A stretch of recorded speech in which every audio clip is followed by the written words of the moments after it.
الحمد لله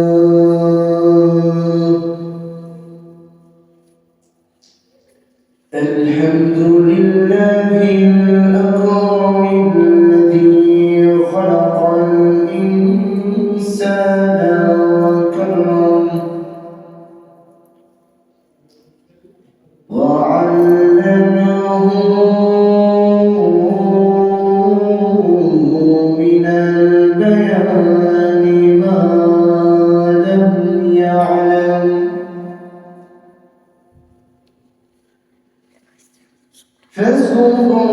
فسبحان الذي لا يحصى امتنانه باللسان ولا بالقلم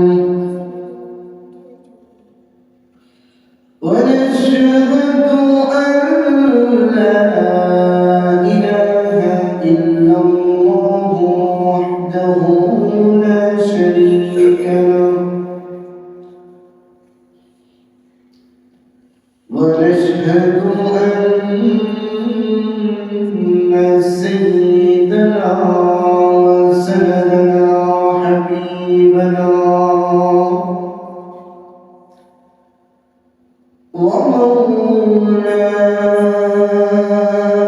ومولانا محمدا عبده ورسوله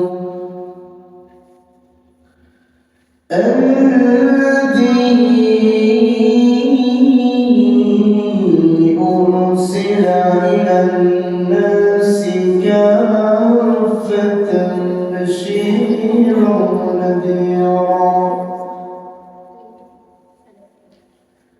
وداعيا إلى الله بإذنه وسراجا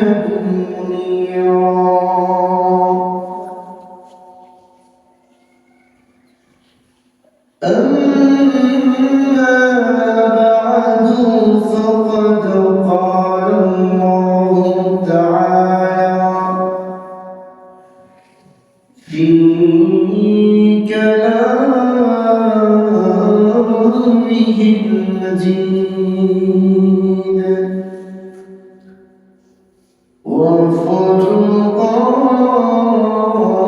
وفرقانه الحميد أعوذ بالله من الشيطان الرجيم بسم الله الرحمن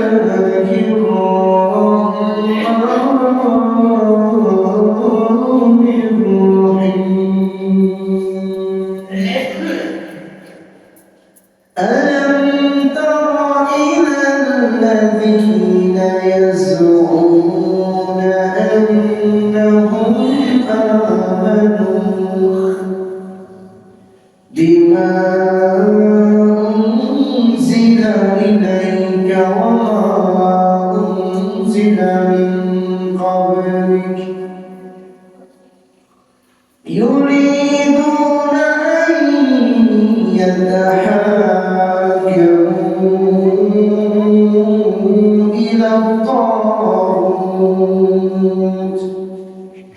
وقد أمروا أن يكفروا به ويريد الشيطان أن يضلهم ضلالا بعيدا وقال تعالى في آية أخرى الذين آمنوا يقاتلون في سبيل الله والذين كفروا يقاتلون في سبيل الطاغوت الله صلى الله عليه وسلم الجهاد ماض إلى يوم القيامة صدق الله العظيم إن الله وملائكته يصلون على النبي يا أيها الذين آمنوا صلوا عليه وسلموا تسليما اللهم سيدنا مولانا محمد وعلى آله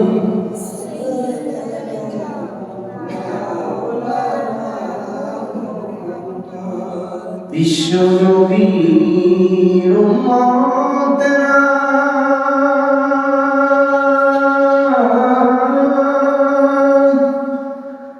আমার নবীর প্রেমে দিওয়ানা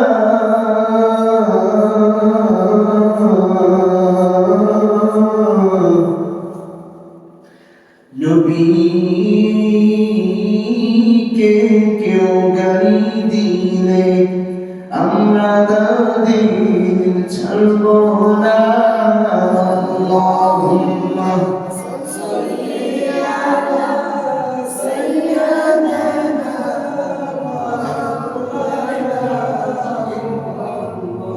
وعلى آل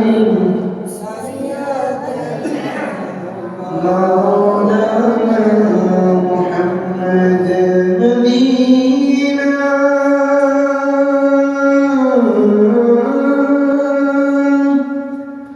مدينة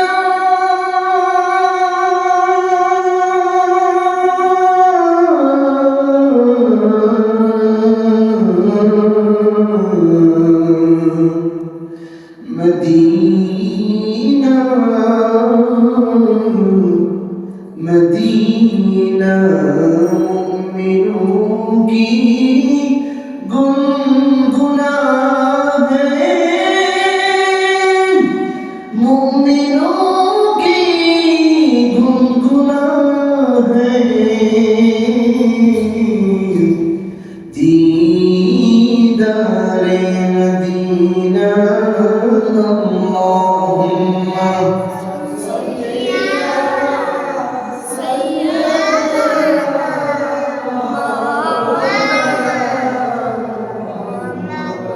وعلى آل سيدنا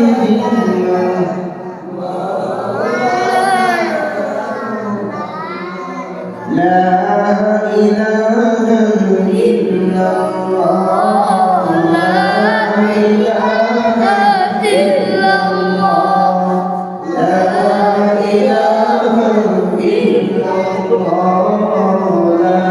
إله إلا الله لا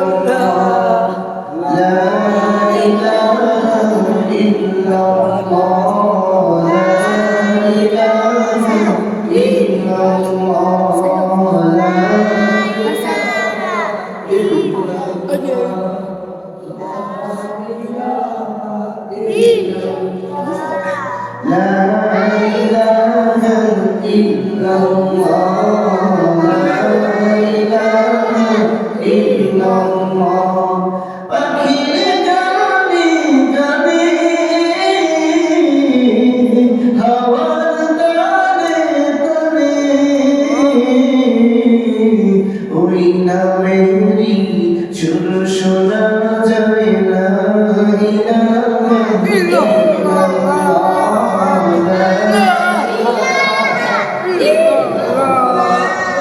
লা ইলাহা ইল্লাল্লাহ লা ইলাহা ইল্লাল্লাহ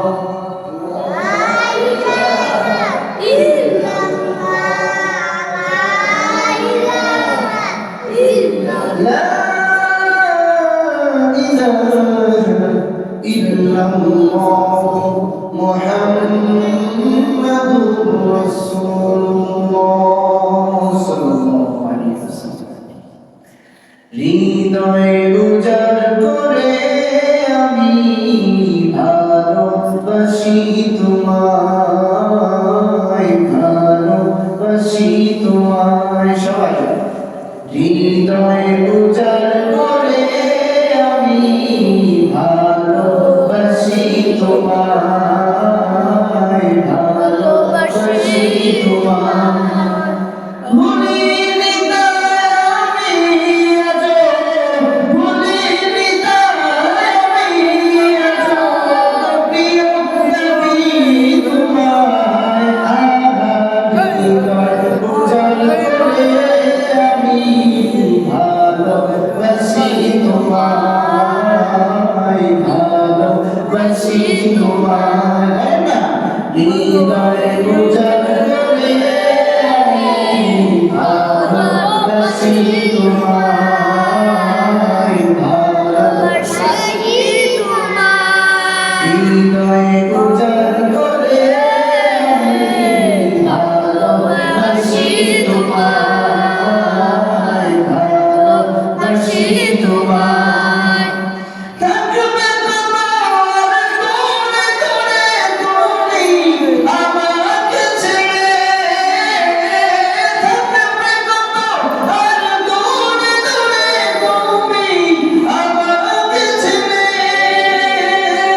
শান্ত করো এ মনটা আমার, শান্ত করো এ মনটা আমার, দিদার দিয়ে তোমার। হৃদয় উজাড় করে আমি ভালোবাসি তোমায়। হৃদয় উজাড় করে আমি ভালোবাসি তোমায়। হৃদয় উজাড় করে আমি ভালোবাসি তোমায়, ভালোবাসি তোমায়। ভুলিনি তাই আমি আজ, ভুলিনি তাই আমি আজ প্রিয় নবী তোমায়। হৃদয় উজাড় করে আমি ভালোবাসি তোমায়, ভালোবাসি তোমায়। তোমাকে ভালোবাসতে বাসতে হয় যেন আমার মরণ, চাই যে শুধু তোমায় সদা, চাই না রঙিনে ভুবন। তোমাকে ভালোবাসতে বাসতে হয় যেন আমার মরণ, চাই যে শুধু তোমায় সদা, চাই না রঙিনে ভুবন। তোমার ছবি মনের গাওয়ায় যত্ন করে রেখেছি, তোমার ছবি মনের গাওয়ায় যত্ন করে রেখেছি।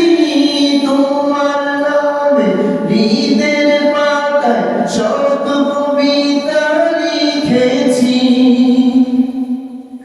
তুমি আমার জীবন, তুমি আমার মরণ। সবাই তুমি আমার জীবন, তুমি আমার মরণ। বুঝি না কিছু তুমি ছাড়া, বুঝি না কিছু তুমি ছাড়া, কোন যে তোমার কাছে পাই। হৃদয় উজাড় করে আমি ভালোবাসি তোমায়, ভালোবাসি তোমায়। হৃদয় উজাড় করে আমি ভালোবাসি তোমায়, ভালোবাসি তোমায়। সেই নবীকে ভালোবাসতে হলে জীবনের চাইতে বেশি, ঠিক কিনা বলেন?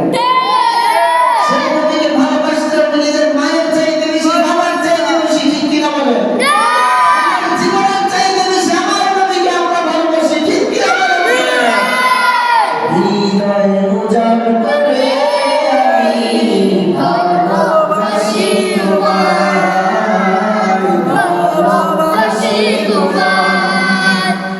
হৃদয় উজাড় করে আমি ভালোবাসি তোমায়, ভালোবাসি তোমায়।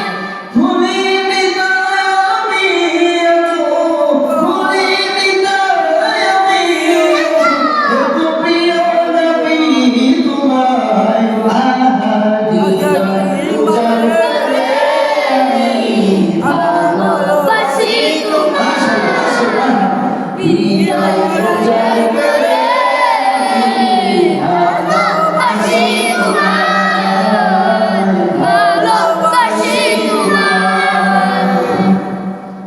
আল্লাহ রাব্বুল আলামিনের কাছে অসংখ্য অগণিত শুকর আদায় করছি যে মহান রব্বুল আলামিন আমাদেরকে অত্যন্ত দয়া করে মায়া করে মহব্বত করে ভালোবেসে আল্লাহর ঘর মসজিদে এসে জুমার পূর্ববর্তী দ্বীনের কিছু কথা বলা এবং শোনার তৌফিক দান করেছে। এই জন্য মহান মালিকের আলিশ দরবারে শ্রদ্ধাজনিত কণ্ঠে অন্তরের অন্তঃস্থল থেকে শুকর আদায় করছি আলহামদুলিল্লাহ। মুহতারাম হাজির, আমি আপনাদের সামনে পবিত্র কোরআনুল কারীম থেকে অসংখ্য আয়াতে কারিমা থেকে কয়েকখানা আয়াতে কারিমা তেলাওয়াত করেছি। নবী সাল্লাল্লাহু আলাইহি ওয়াসাল্লামের অসংখ্য অগণিত হাদিসের ভান্ডার থেকে একখানা হাদিসের ভান্ডার করেছি। এই আয়াত এবং হাদিসকে সামনে রেখে যে আলোচনা করব, মহান আল্লাহ আমাকে আমল ও ইখলাসের সাথে করার তৌফিক দান করুন, আপনাদেরকেও আমল ও ইখলাসের সাথে শোনার তৌফিক দান করুন। আমিন। মুহতারাম হাজির, আমি আপনাদের সামনে যে আয়াতটা কারিমা তেলাওয়াত করেছি, আমার আপনার নবী বিশ্বনবীর পর এই আয়াতটা যখন নাযিল হয় তখন আল্লাহর নবীর কাছে স্পষ্ট হয়ে গিয়েছিল যে দুনিয়া আল্লাহর দুনিয়ায় হুকুম চলবে, বলেন তো কার হুকুম চলবে? কোন মানুষের বানানো হুকুম কি আল্লাহর দুনিয়ায় চলতে পারে? আপনার একটা মেশিন, এই মেশিন আপনি কিন্তু জায়গা থেকে মেশিন করতে পেরেছেন, সেই জায়গার মধ্যে যদি আরেকটা লোক এসে অথবা আপনার ভাই, আপন ভাই আপনার যারা জায়গা যদি জোর করে দখল করে নিজের ক্ষমতা প্রয়োগ করতে চান, এটি মেনে নেবে? এমনিতে ভাই আছে, যদি আমার কাছে চাও সাধারণভাবে চালিয়ে দিয়ে দেব, সমস্যা নেই। অনেক ভাই ভাইয়ের জন্য কিছু করে না, কিন্তু যদি জোর করবো কোনো ভাই যদি চিন্তা করে যে আমি আমার ভাইয়ের, অথচ নিজের আপন ভাই, আমার ভাইয়ের এই জায়গা জমি এবং যা কিছু আছে সব দখল করে নিব, আপনি কি মেনে নেবেন? আমি বিদেশে কষ্ট করে টাকা পয়সা রোজগার করে এত কষ্ট করে একটা কারখানা করেছি, আর তুমি গায়ের জোরে আমার কারখানাটা কেড়ে নিবা, মেনে নিবে? তো এখন বলেন তো, আল্লাহ এই দুনিয়া, আল্লাহ নিজের হাতে এই দুনিয়াটা বানাইছে, আমাদের কিন্তু আল্লাহ নিজের হাতে বানাইছে। দুনিয়াটা যখন বানায়, উনি যখন কোনো কিছু বানানোর ইচ্ছা করে, ইন্নামা আমরুহু ইযা আরাদা শাইআন,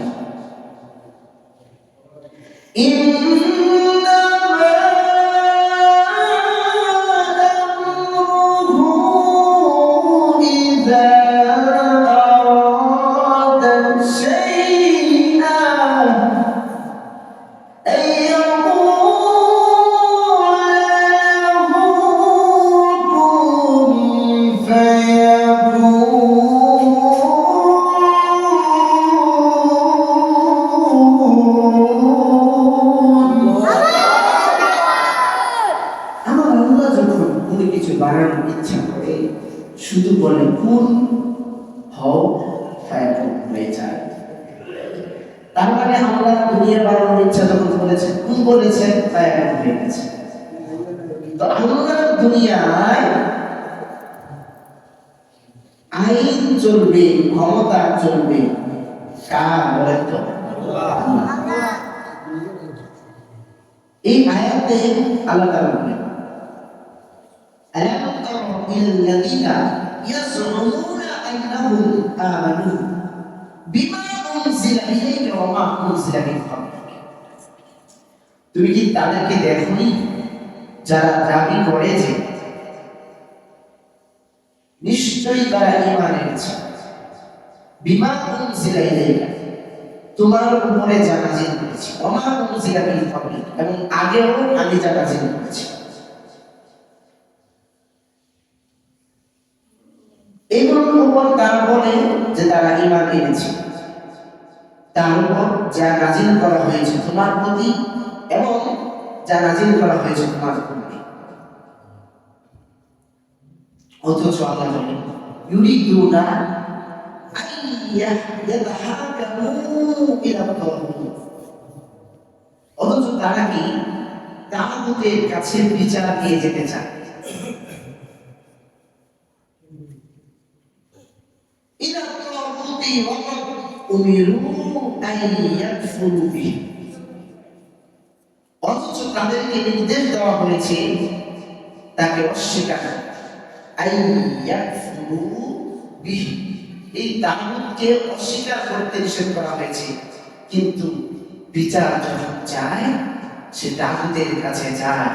আল্লাহ কোরআনের আইনে সে বিশ্বাসী হয় না, আল্লাহ কোরআনের আইন বাস্তবায়ন করার মধ্যে সেই মুসলমানের মাথা ব্যথা হয় না, ঠিক কিনা? এই আয়াতে স্পষ্ট বোঝা গেল তাগুত সম্পর্কে আল্লাহ বলেছেন যে তারা চায় তাগুতের কাছে বিচার নিয়ে যেতে। অপর একটা আয়াত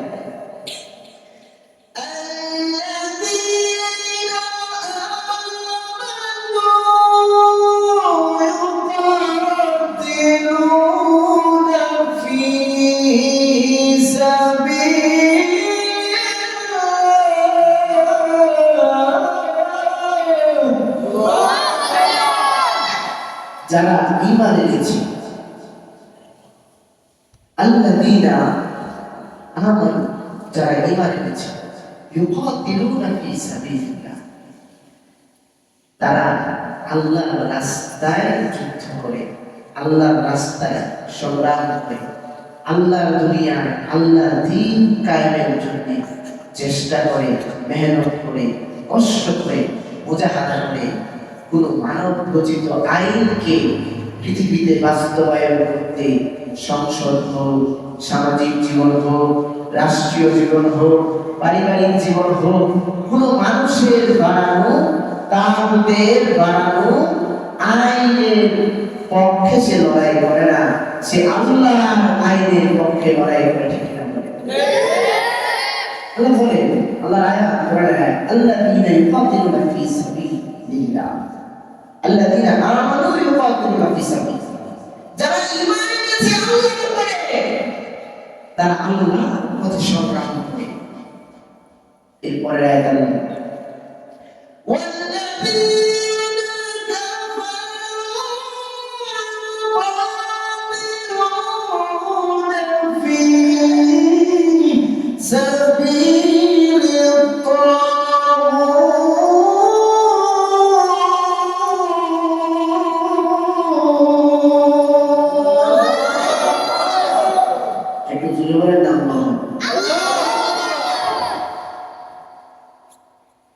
আল্লাহ বলে যারা কাফের, যারা কুফরি করেছে, আল্লাযীনা কাফারু ইউকাতিলুনা ফি সাবিলিল্লাহ তারা লড়াই করে, সংগ্রাম করে তাগুতের জন্য, তাগুতের রাস্তায়। তো তাগুত আসলে কি? মুফাসসিরিনে কেরামগণ এর ব্যাখ্যায় লিখেছেন রাইসুল মুফাসসিরিন ইবনে আব্বাস রাদিয়াল্লাহু তাআলা আনহু উনি লিখেছেন যে তাগুত হলো কি, পৃথিবীতে ইবাদত করব কার বলেন তো? আল্লাহ ছাড়া অন্য মানুষের অথবা অন্য কোনো মূর্তির অথবা আল্লাহর সৃষ্টি যে কোনো জিনিসের ইবাদত কি করা যাবে? এই মাথা কার কদমে নত করবো বলেন তো? আল্লাহ ছাড়া অন্য কোনো মানুষের সামনে অন্য কোনো মূর্তির সামনে মাথা নত করা যাবে? কোনো পীরের সামনে মাথা নত করা যাবে? এখন বুঝেন, তাগুত হলো আল্লাহর ইবাদত আমরা করব, একমাত্র ইবাদত আল্লাহরই হবে, আল্লাহ ছাড়া অন্য কারো ইবাদত করব না। আল্লাহর ইবাদতের স্থানে আমি যাকে বসাবো ওইটাই হলো তাগুত।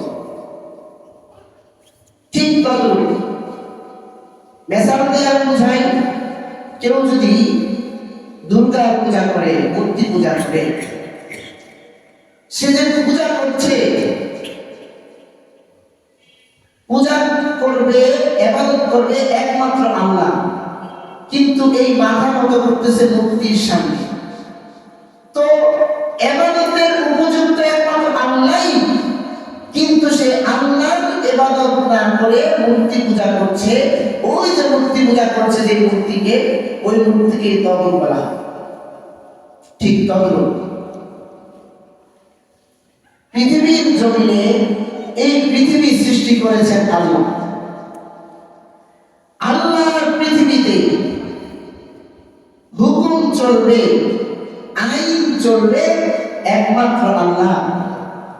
আল্লাহর পৃথিবীতে যদি মানব রচিত আইন প্রণয়ন করে, মানব রচিত আইন বানিয়ে ওই আইনের ভেড়াজালে মানুষকে আটকিয়ে যেই সরকার এই আইনের ভেড়াজালে মানুষকে আটকাবে, নিজের খেয়াল খুশি মতো মানুষের বানানো, মানুষের রচিত এই সমস্ত সংবিধান দিয়ে যারা রাষ্ট্র পরিচালনা করবে, যেই সরকার আল্লাহর আইন ব্যতীত মানুষের আইন দিয়ে রাষ্ট্র পরিচালনা করবে, ওই সরকারকে বলা হয় তাগুত সরকার। যেই মন্ত্রী পরিষদ আল্লাহর আইন বাদ দিয়ে মানব রচিত ব্রিটিশের আইন দিয়ে রাষ্ট্র চালাবে, সেই মন্ত্রী পরিষদকে বলা হয় তাগুত মন্ত্রী পরিষদ। যেই সমাজের মধ্যে যেই চেয়ারম্যান, মেম্বার, এমপি, মন্ত্রী আল্লাহর আইন বাদ দিয়ে মানব রচিত আইন প্রণয়ন করে মানুষের মধ্যে তা বাস্তবায়ন করবে, সেই এমপি এবং মন্ত্রী, চেয়ারম্যান, মেম্বারকে বলা হয় তাগুত চেয়ারম্যান, মেম্বার, এমপি। বুঝতে পারছেন? কথা বলেন, বুঝছেন? এবং এই তাগুত আমরা বুঝলাম যে আল্লাহর স্থানে হোক, আল্লাহর আইনের স্থানে হোক, যেই সেটা দখল করতে যাবে সেই তাগুত। এই তাগুত সম্পর্কে আল্লাহ বলছেন, আল্লাযীনা আমানু ইউকাতিলুনা ফি সাবিলিল্লাহ ওয়াল্লাযীনা কাফারু ইউকাতিলুনা ফি সাবিলিত তাগুত। যারা ঈমান এনেছে তারা লড়াই করবে, সংগ্রাম করবে আল্লাহর জন্য, আল্লাহর জমিনে আল্লাহর দ্বীন কায়েমের জন্য। আর যারা কুফরি করেছে তারা জিহাদ করবে, সংগ্রাম করবে তাগুতের জন্য, তাগুতের রাস্তায়। নাউজুবিল্লাহ। মোহতারাম হাজিরিন, এই জন্য আমরা এই কোরআনের আয়াতে আমরা স্পষ্ট বুঝতে পেরেছি যে কোন তাগুতের গোলামি আমরা করব না, গোলামি করব একমাত্র কার? আল্লাহ। আমার দল যদি আমার আল্লাহর বিরুদ্ধে বলে, আমার দল যদি আমার রাসূলের বিরুদ্ধে বলে, আমার দল যদি আমার আল্লাহর কোরআনের বিরুদ্ধে যায়, আমার দল যদি আমার নবীর হাদিসের বিরুদ্ধে যায়, আমার দল যদি আমার আল্লাহর কোরআনের আইনের আমি প্রত্যাখ্যান করতে এক সেকেন্ড দেরি করবো না, ঠিক কিনা বলে? আওয়াজ করে বলেন ঠিক কিনা? মোহতারাম হাজির, আসলে আমি যখন কথা বলি অনেকে আমার অনেক সুরের বয়ান খুব পছন্দ করে, কিন্তু যখন গরম বয়ান বলি তখন পছন্দ করে না। আরে আমি যে কথা বলতেছি না, সুর তো নবী সুন্নত না যে নবীদের সুরটা বয়ান করছি।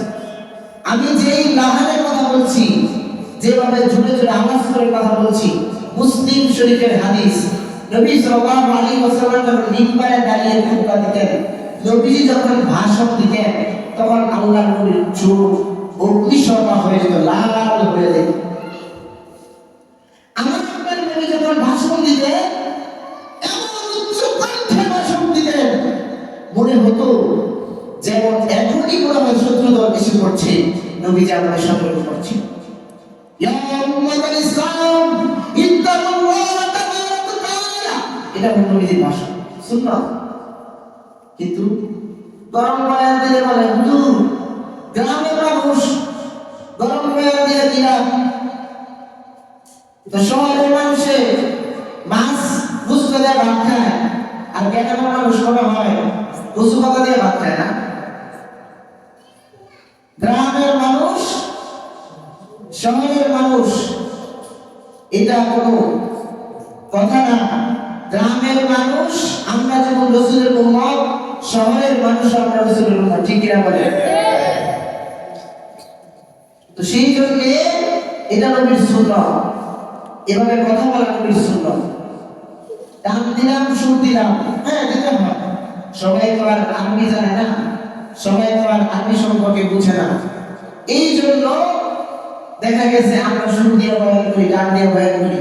কিন্তু নবীর নেচারই ছিল কথা বলতো উচ্চ কণ্ঠে, একদম ভয় ভয় লাগে কথা বলতো, যার মানুষের হৃদয়ের মধ্যে আঘাত লাগে, মানুষের হৃদয়ের মধ্যে কম্পন সৃষ্টি হয়ে যায়।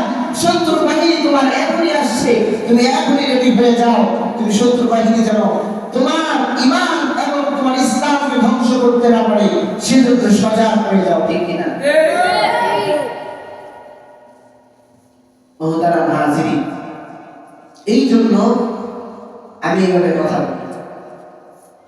আর সবচেয়ে বড় কথা হলো মসজিদে খেদমত করি বলতে, এটা আমার খেদমত হিসাবে আমি করি। মসজিদে খেদমত করি আল্লাহর জন্য, কোরআন শিখেছি, দ্বীন শিখেছি, ইসলাম শিখেছি। নিজে মানুষের কাছে দ্বীন ইসলাম পৌঁছাতে হবে, নিজের আমল ঠিক রাখতে হবে। কারণ ব্যবসা বাণিজ্য যতই করুন, নামাজ কিন্তু মাঝে মাঝে ছুটে যায়। যদিও কাজা না হয়, জামাত কিন্তু পাওয়া যায় না, ঠিক না? জামাত পাওয়া যায় না। তো এই জন্যে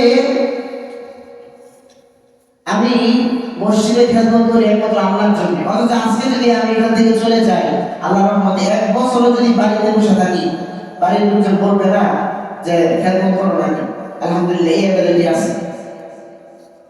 তো এই জন্য আপনাদের কথাগুলি আসলে বলতে হয়, বলে দিচ্ছি। আমার কথা অনেকে ভালো লাগবে, অনেকে ভালো লাগবে না, অনেকে মুখ গুমরা করে বসে থাকবে, জিজ্ঞাসা করলে কথা বলবে না। স্পষ্ট কথা হলো, ভালো না লাগলে বলে আমি চলে যাবো, কোনো সমস্যা নেই। কিন্তু সমাজের মধ্যে ঘুরে ঘুরে সমাজের মানুষকে পরিচিত করবেন,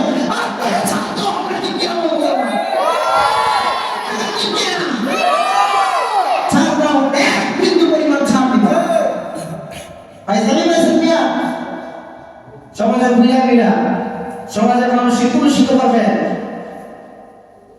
আলেমদের সাথে সুন্দর ভাষায় কথা বলতে হবে। যদি তুমি আলেমদের সাথে সুন্দর করে কথা না বলো, লা তারফাসু আলাকুম ফাওকাসাউতিন নবী, আলেমদের কথার উপরে যদি তোমার কথা ওঠে, আলেমদের সামনে যদি তোমার আওয়াজ উঁচু হয়ে যায়, তোমার যত আমল আছে সব আল্লাহ ধ্বংস করে দিবে। হাদিস জানো, কোরআন জানো, আলেমদের সামনে এসে মুস্তারি করো।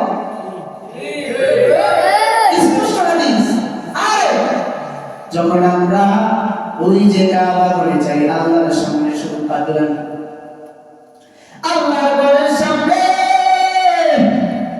লাব্বাইক আল্লাহুম্মা লাব্বাইক, লাব্বাইক লা শারীকা লাকা লাব্বাইক, ইন্নাল হামদা ওয়ান নি'মাতা লাকা ওয়াল মুলক লা তুশরিকু বিহি শাইআন, লাব্বাইক। আল্লাহর ঘরের সামনে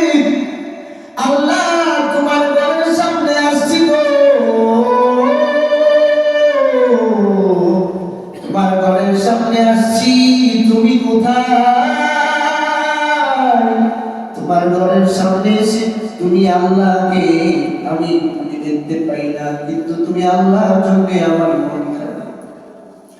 আল্লাহ তোমার ঘরে আসছি, তুমি আমার উপরে রহমত নাযিল করো, আমার জীবনের কষ্টগুলি দূর করে দাও না। তোমার ঘরে আসছি আল্লাহ গো, তুমি কোথায় আল্লাহ, তুমি কোথায়? পাগলের মতো লাব্বাইক আল্লাহুম্মা লাব্বাইক, আল্লাহুম্মা লাব্বাইক, লা শারীকা লাক লাব্বাইক, ইন্নাল হামদা ওয়ান নি'মাতা লাকা ওয়াল মুলকু লা শারীকা লাক। আল্লাহু আকবার। লাব্বাইক আল্লাহুম্মা লাব্বাইক, আল্লাহুম্মা লাব্বাইক। কাবা ঘরে যখন মুসলমান যায়, সাদা কাপড় পরিয়া চুলগুলো আওলা চাওলা, ওই জায়গার মধ্যে গিয়ে বান্দা পাগলের মতো হয়ে যায়। ওই জায়গার মধ্যে আমার আল্লাহর ভয়। কাবা ঘরে যখন মানুষ যায়, নিজেকে নিয়ন্ত্রণ করতে পারে না। আল্লাহর ভয়, মৃত্যুর ভয় আর আল্লাহর ভালোবাসায় নিজের জীবনটা উজাড় করে দেয়। কিন্তু মুমিন ইমানদার কাবা ঘর থেকে যখন নবীর রওজার সামনে যায়, নবীর রওজার সামনে যায়, স্পষ্ট করে লেখা আছে, লা তারফাউ আসওয়াতাকুম ফাওকা সাওতিন নবী। ও যে মুমিন, নবীর রওজার সামনে কোনো পাগলামি চলে না। নবীর রওজার সামনে যখন আসবি রে, নবীর রওজার সামনে যখন আসবি, আমার নবীর সালাম দিবি আস্তে আস্তে। নবীর রওজার সামনে উচ্চ আওয়াজ চলে না। যদি নবীর রওজার সামনে আসিয়া উচ্চ আওয়াজে কথা বলো, জোরে জোরে কথা বলো, যত আমল করছো, যত নামাজ পড়ছো, রোজা করছো, সব কিন্তু আমি আল্লাহ ধ্বংস করে দিব। শুধু তাই না, নবীর সাথে বেয়াদবি করবি, আলেমদের সাথে বেয়াদবি করবি, তোর জীবন আমি আল্লাহ ধ্বংস করে দিব। তোকে দুনিয়াতেই জাহান্নামের স্বাদ আমি আল্লাহ পাওয়াবো। নাউজুবিল্লাহ। এই জন্য আলেমদের সাথে বেয়াদবি করা যাবে কি যাবে না? আলেমদের সাথে বেয়াদবি করা যাবে না, উচ্চ আওয়াজে কথা বলা যাবে না। আলেমদের সাথে যখন কথা বলবো, নিম্ন সুরে কথা বলবো, কারণ আমি জানি না কোন কথার কারণে আমার আমল, কোন কথার কারণে যদি আমার আমল আল্লাহ কবুল করে দেয়। নবীর যে সম্মান, নবীর ওয়ারিস আল উলামা ওয়ারাসাতুল আম্বিয়া, নবীর আলেম যারা ছিল, নবীর উলামায়ে কেরাম যারা আছে, আলেমরা হলো নবীর ওয়ারিস। আলেমদের সাথে আচরণ করতে হবে আমার নবীর আচরণের মতো, ঠিক কিনা বলেন? এই জন্য সব সময় আলেমদের সাথে চলবেন, আমার নবীর সাথে যেমন আচরণ সাহাবায়ে কেরাম করেছেন, ওইরকম আচরণ করবেন। আর যদি ঘাড় মোটা করে অহংকার দেখিয়ে, দাম্ভিকতা দেখিয়ে আলেমদের কথার উপরে সে কথা বলতে চান, তাহলে আমি বলবো, যখন থেকে এই দুঃসাহসটা দেখাবেন, তখন থেকে সে মিম্বরে বসে কথা বলবেন, মিম্বরে বসে কথা বলবেন। দেখা যাবে কত জানে, কত জানে, কত চান। মিম্বরে এসে কথা বললে দেখা যাবে পায়জামা ঠিক থাকবে না, পায়জামা নষ্ট করে ফেলবেন। অথচ আলেমদের কথার উপরে কথা বলতে আপনাদের হৃদয় কাঁপে না, ঠিক কিনা বলবেন? এই জন্য সবসময় আল্লাহর দ্বীনের জন্য রেডি থাকবেন। কোন বাতিল যেন ইসলামকে ধ্বংস করতে না পারে, কোন বাতিল যেন আমার দেশকে ষড়যন্ত্র করতে না পারে। আমার দেশ, এই দেশ 1947 সালে স্বাধীন হয়েছিল। আপনারা জানেন, ইসলামের ভিত্তিতে স্বাধীন হয়েছিল। ইসলামের জন্য স্বাধীন করেছিলাম দেশ, ইসলামের জন্য স্বাধীন করেছিলাম।